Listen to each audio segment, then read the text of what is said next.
Good afternoon. Today is Thursday, January 18th, 2018. Looking at our homework for the evening. On your screen it shows Independent Practice 6.3, number 6 through 14.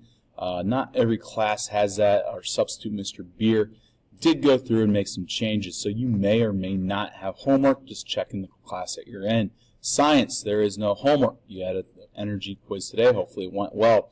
Social Studies, we are working on our Mesopotamia project. Language Arts, we have our ProPack, page 4 only. You're doing the odd problems only, 1 through 13. And make sure that you are following the directions of underlining both the pronoun and the antecedent and identifying the antecedent throughout via using an arrow.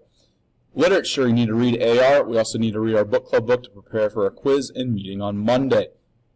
One additional note.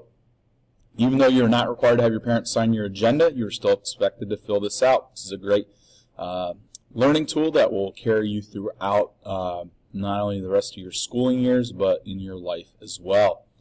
That's it for today. Thank you. Have a good one.